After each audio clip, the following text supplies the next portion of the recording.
जय श्री राम, जय श्री बालाजी महाराज। अगर आपके शरीर पर कोई संकट है और वो कट नहीं रहा है, काफी लंबा समय व्यतीत हो चुका है, बहुत जगह दिखा चुके हो, बहुत जगह जा चुके हो और संकट जो है खत्म नहीं होता है, तो सबसे बड़ी बात आज एक बात आज सुनना कि कर्म ही सबसे बड़े संकट है। अगर आपके कर्म मलिन है, अगर आपके कर्मों में कोई हस्तक्षेप हुआ हुआ है पुराना पीछे से, तो आपके घर में अगर नकारात्मकता है तो कोई अचंभे की बात नहीं है। कई बार हमारे द्वारा कुछ ऐसी त्रुटियां होती हैं जो कि हमारे पिछले जन्मों की इस जन्म में भी आकर हमें दुख और दर्द के साथ जीना पड़ता है। जैसे कहते हैं ना कि कुछ रिश्ते पिछले जन्म से हैं, कुछ भक्ति की कृपा पिछले जन्म से है, तो कुछ कर्म के जो पिछले जन्म के हैं तो इस जन्म में आकर भुगतने पड़ेंगे। अब मान लीजिए कोई नेगेटिविटी आपके ऊपर प्रभावशाली हो रही है, कोई नकारात्मकता आपके ऊपर हैवी हो रही है, तो हमें उससे अपना पीछा कैसे छुड़ाना है, कैसे उस आत्मा को संकटों से मुक्त कराना है और अपने आप को भी मुक्त करना है। हार चुके हो, हाथ जुड़ गए हैं, बहुत जगह जा चुके हो, अब कहीं जाने की जरूरत नहीं है। अब एक काम कार्य करने लग जाइए हर संकट की सदगति के लिए। आपके घर में कोई प्रेत आत्मा है, हमारा पहले नैतिक फर्ज यही बनता है। आत्मा परमात्मा का सूक्ष्म रूप है और उसी में ही विलीन होता है। माना जाता है जब रामायण के अंदर बताया है, भगवान राम ने जब ताड़का का वध किया तो उन्हें अपने ही लोक में स्थान दिया। तो इसी प्रकार से क्या होता है कि प्रभु की भक्ति करने वाला व्यक्ति प्रभु की शरण में ही जाता है। अगर कुछ ऐसे मलिन कर्म किए हुए होते हैं जो वो प्रेत योनि में रहकर भुगतता है, अब उन मलिन कर्मों को धोने के लिए कोई ना कोई व्यक्ति अगर सहयोग करता है तो कृपा परमात्मा की आपको भी प्राप्त होती है। अब जब कोई प्रेत बना है तो उसका कोई ना कोई तो कारण होगा। अगर वो प्रेत योनि में भुगत रहा है उसका भी बहुत बड़ा कोई ना कोई कारण होगा। क्या पता आपका कोई चाचा, ताऊ, रिश्तेदार किसी का एक्सीडेंट के द्वारा मौत हुई हो या किसी की किसी परिस्थिति के दौरान मृत्यु हो गई हो और उस मृत्यु के बाद उनकी इच्छा ना हो और वो उसके बाद का जीवन जो है प्रेत योनि में व्यतीत कर रहे हैं। धीरे धीरे प्रेत योनि से करते करते वो सर्प योनि में चले गए। अब ऐसे संकट जो हैं, आप कहीं चले जाओगे, जहां जाओगे आपकी समझ में नहीं आएंगे, किसी सामने वाले व्यक्ति की समझ में नहीं आएंगे कि संकट है तो है कैसा। ये संकट आपको बुखला के रख देगा। आप कोई कहेगा किसी ने ये कर दिया, कोई कहेगा ये कर दिया, कोई कहेगा ये कर दिया, लेकिन समझ में कुछ नहीं आएगा। सबसे पहली बात याद रखना, जैसे आपको पता है कि भगवान के प्रति करी हुई पूजा, याचना, तपस्या कभी व्यर्थ नहीं आती। अगर सच्चे मन से अपने इष्ट का स्मरण किया जाए और कुछ संकटों के लिए भी किया जाए तो आपकी मनोकामना पूर्ण होगी।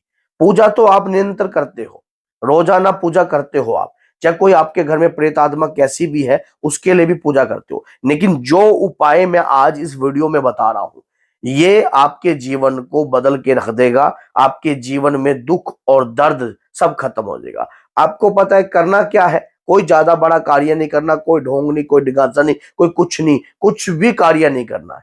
सिर्फ एक कार्य करना है। क्या कार्य करना है?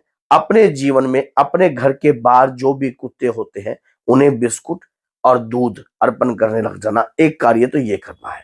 दूसरा कार्य ये करना है कि साल में, जैसे कि साल में एक महीने में दो एकादशी होती है, आपने दो एकादशी होती है तो 24 एकादशी जो है भगवान विष्णु की कृपा है। ये एकादशी जो है भगवान की प्रिय है, तो इन एकादशियों के व्रत करने हैं। अब आप कहोगे मैं व्रत व्रत उस व्यक्ति ने करने हैं जो कि प्रेत रोगी है, जिसके शरीर के ऊपर भारीपन रहता है, वजन रहता है, और हो सके तो व्रत के दौरान एक काम करना है। क्या करना है? सुंदरकांड का पाठ करना है। अगर सुंदरकांड नहीं कर सकते तो राम रक्षा स्तोत्रम का पाठ करना है। तो राम रक्षा स्तोत्रम का पाठ करना है। मैं आपको यकीन दिलाता हूं, अगर इस बार आपने ये कार्य किया उस आत्मा की सदगति होगी। हनुमान जी स्वयं उसकी सदगति कराएंगे। हनुमान जी ने किसके कष्ट नहीं धोए? क्या भगवान राम को भी उन्होंने कष्टों से मुक्त नहीं कराया? क्या लक्ष्मण जी के प्राणों को उन्होंने नहीं बचाया? क्या माता को शोक से विरह नहीं किया? इसलिए तो उन्हें सीता शोक विनाशक भी कहा गया है। क्या उन्होंने भविष्य जी को प्रभु राम से मिलन उनका नहीं करवाया? क्या आपको पता है कि जो मेहंदीपुर बालाजी में प्रेतरा सरकार है, नीलासुर नाम के राक्षस थे, उन्हें प्रभु श्री राम से उनकी मुलाकात नहीं कराई, जो आज कलयुग में प्रेतरा सरकार के रूप में है। तो हनुमान जी आपके प्रेतों को भी प्रभु के चरण का रास्ता दिखाएंगे और उन्हें सदगति का मार्ग दिखाएंगे।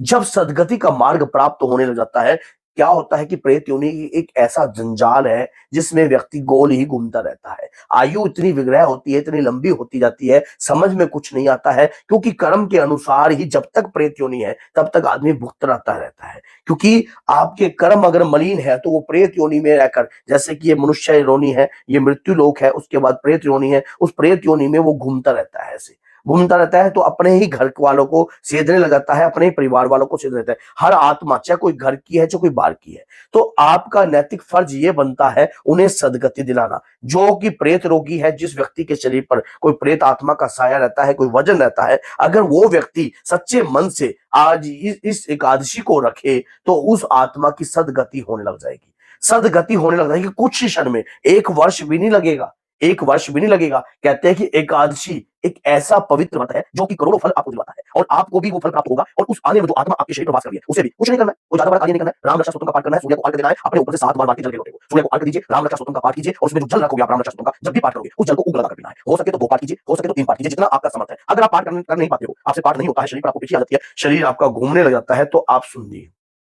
जब तक वो पाठ पूर्ण नहीं होता, जिस दिन एकादशी होती है सुनिए, उसके बाद आप इस एकादशी का जो आपने व्रत खोलना है, पूर्ण दिन आपने कुछ नहीं खाना है, शाम को संध्याकालीन से पहले आपको व्रत खोलना है, गौ ग्रास निकालना है, जो भी बनाओगे आप फलाहार कीजिए, जैसे कि आप आलू का हलवा बना सकते हो, आलू का हलवा हो गया, कुट्टू की पकौड़ियां होगी, ये बनाकर उसके बाद अन्न नहीं खाना होता है। उसके बाद जो है अगले दिन आपको जो है थोड़ी सी खीर बनाकर भगवान शिव पर अर्पण कर दीजिए।